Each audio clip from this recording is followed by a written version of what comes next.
Hi, my name is Zekun Yang. I'm so happy to be here today with Do as a Paradox, an authorized guide to hacking. Piracy is defined as the unauthorized use or reproduction of someone's production invention.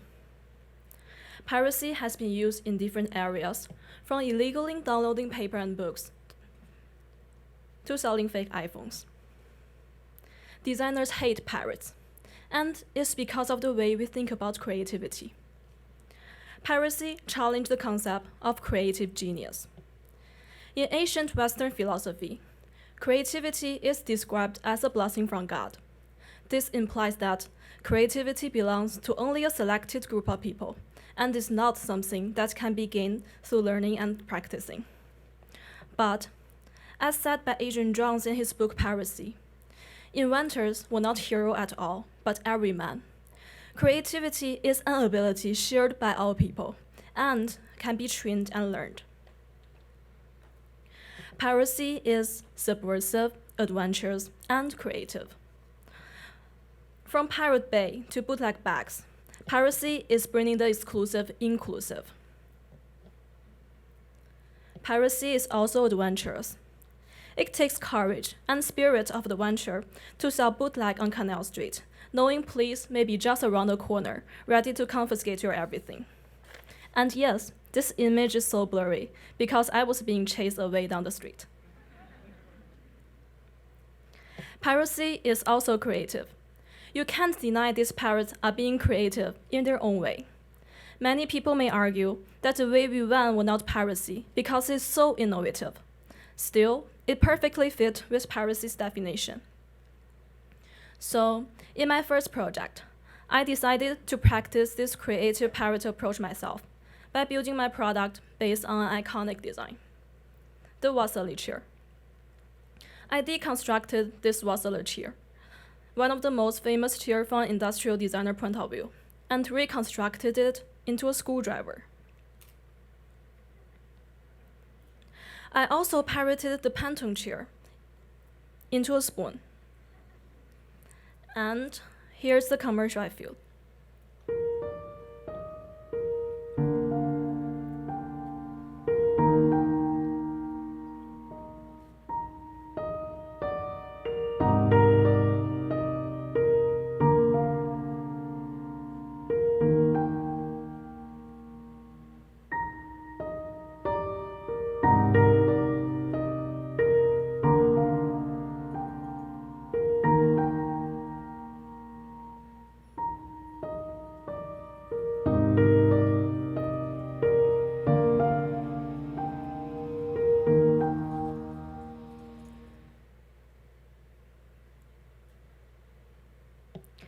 By parroting famous designers' chair, I was trying to express something else.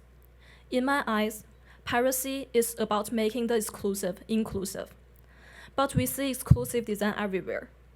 The tool collection looks like it should be sold at design within reach, and it should be an exclusive product for a selected group of people. It's to look at, but not for use. Deconstructing designers' chair and reconstructing them into utility tools emphasize the value of design over its practical value. Like said by Justin Zhuang. By putting the value of design up front, we also reduce users' importance into mindless consumers. So instead of using piracy as a tool to reconstruct famous designers' value into my design, I decided to use piracy to do something opposite of that. I invited people to pirate something we all consider worthless, like a plastic bag, and add their personal value to it. Because, in this project, it's not the value of those being pirated that matters. What matters is the collective efforts. I created a workshop. In this workshop, we were able to create value by simply redesigning a plastic bag. And this is what piracy represents. It should be about collective effort. It should be used to redistribute power from the hands of large corporations into the hands of individuals. It doesn't afraid to challenge authority. It says, there's no creative genius, and everyone is creative. The design industry is developing to be more inclusive and user-centered, from the most common approach, co-creation, to community-centered design, and to some more advanced approaches, such as open-source design. We are going through a change from made for whom to made by whom. But is there a way to go even one step forward? Can we use a more subversive approach like piracy to make that transition happen even faster, to help more people hack into a creative future?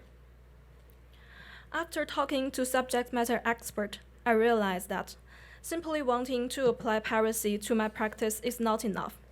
And the real question is what I see piracy as. I see piracy as a way to critique existing systems. And I understand it's too idealistic for me to expect everyone to just start creating. We also need some motivation to get started. So, can we use piracy as a way for people to critique existing fashion items and incentivize change in the industry? Let's envision an authorized collab. An authorized collab aims to redistribute power and build a truly user-centered fashion system. An authorized collab believes that fashion products should not be created only for a small number of people. We collab with various brands to tailor DIY kits, including patterns, materials, and instructions to guide you in making any fashion items that fit you the most.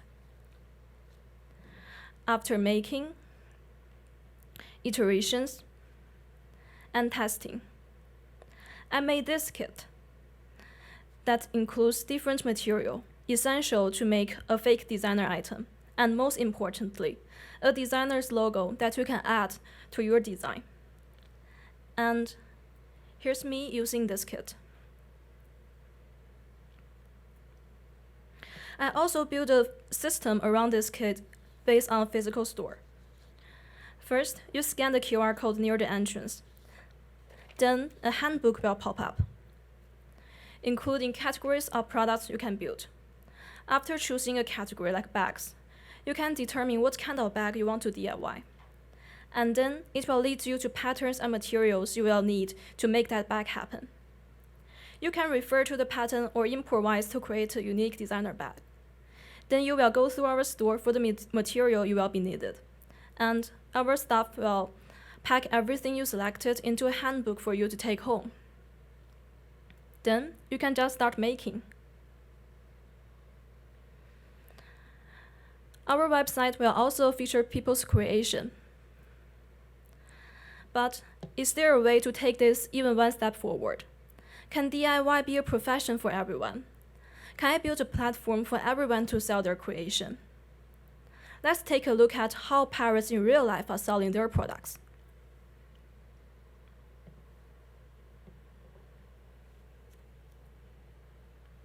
If you go to Canal Street, someone with a manual will approach you, and you can point to the menu of what you want. Then the vendor will go back to where they stored the bag.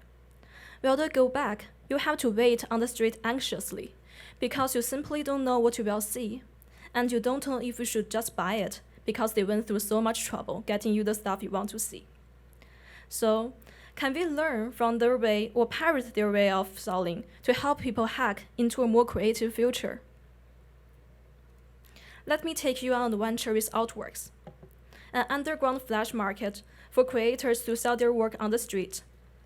Learning from the way vendors on Canal Street selling bootlegs, Outworks creates an exciting but safe experience for customers to purchase the creation they desire, while offering an inclusive space for creators to showcase and sell their creations. In Outwork, you will need a code to enter the market. The code will be distributed through the internet. Then it will lead you to the rough location of the market, and you will use our navigation system to find out the exact location of the market. You will also see stickers on the street to help you navigate through the process. It will notify your arrival once our GPS says you have arrived. And you will also be seeing stickers telling you here is the entrance. Near the entrance, you will also be seeing stickers. Near the entrance, you will also be seeing buyer stickers to wear to show that you are a qualified buyer. Then you will see stickers with QR code on them.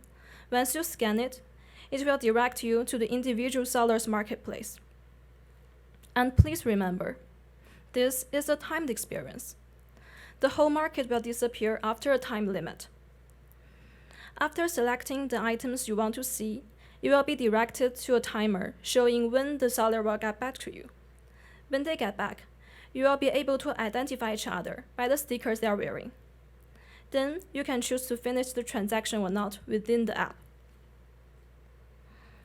After showing the app to some potential sellers, they expressed great interest in joining this app and was kind enough to offer me their contact information.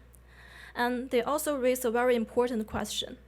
How will this app attract buyers? So I designed this Instagram campaign featuring that this is a timed experience to illustrate the excitement. And I also created an Instagram filter that can be given to sellers to help them promote their marketplace.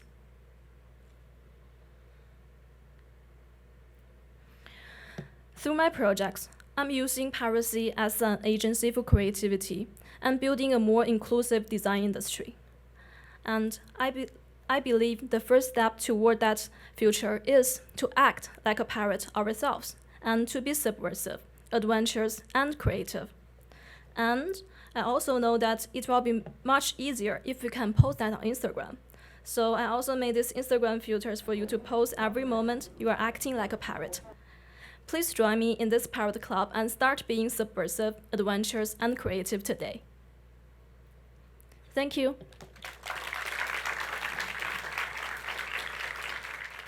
So Kun, it's fascinating to see the entire body of work together. I remember the early model of that screwdriver in September, probably, Yeah. and it just sort of seemed like a funny little thing.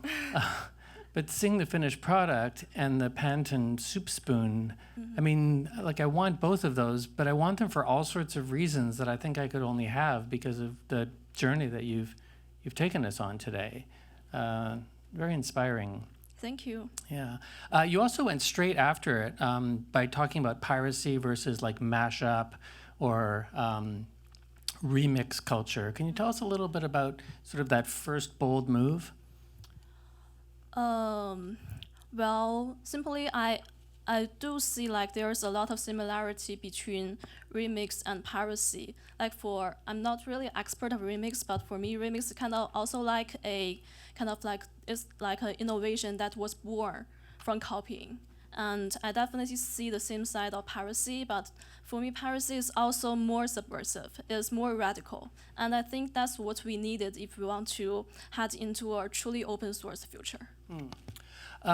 Just a few weeks ago or a couple months ago, IKEA, so many of you are probably familiar with IKEA Hacking, which was an unofficial website that helped people take IKEA parts and pieces and turn them into other things unintended or undesigned by IKEA. But now there's like an official IKEA Hacking site, so you can boo for that. Although some people admire it. But when I look at your unauthorized collab, I'm not really sure if it's authorized or if you're actually printing logos that people put on, or if there is an actual like business model association with the brands themselves, and they're trying to sort of get in on it. And so it's a sort of a fine line there. Where are you putting that first before they totally take it over? Yeah, that's cynically. There is a fine line. Well, from the name you can see is my intention is it's gonna be unauthorized. It's gonna be self-initiated. It's gonna be like a creativity that was self-born, not trying to harvest people's creativity, like to help large corporations. You are on a mission. I'm imagining these stores where I can like invent my own Jelly Belly flavors and all sorts of things. I mean, you're starting with luxury fashion, but I can imagine all sorts of stuff. What a delight. Thank you, Zekun. Thank you. Mm-hmm.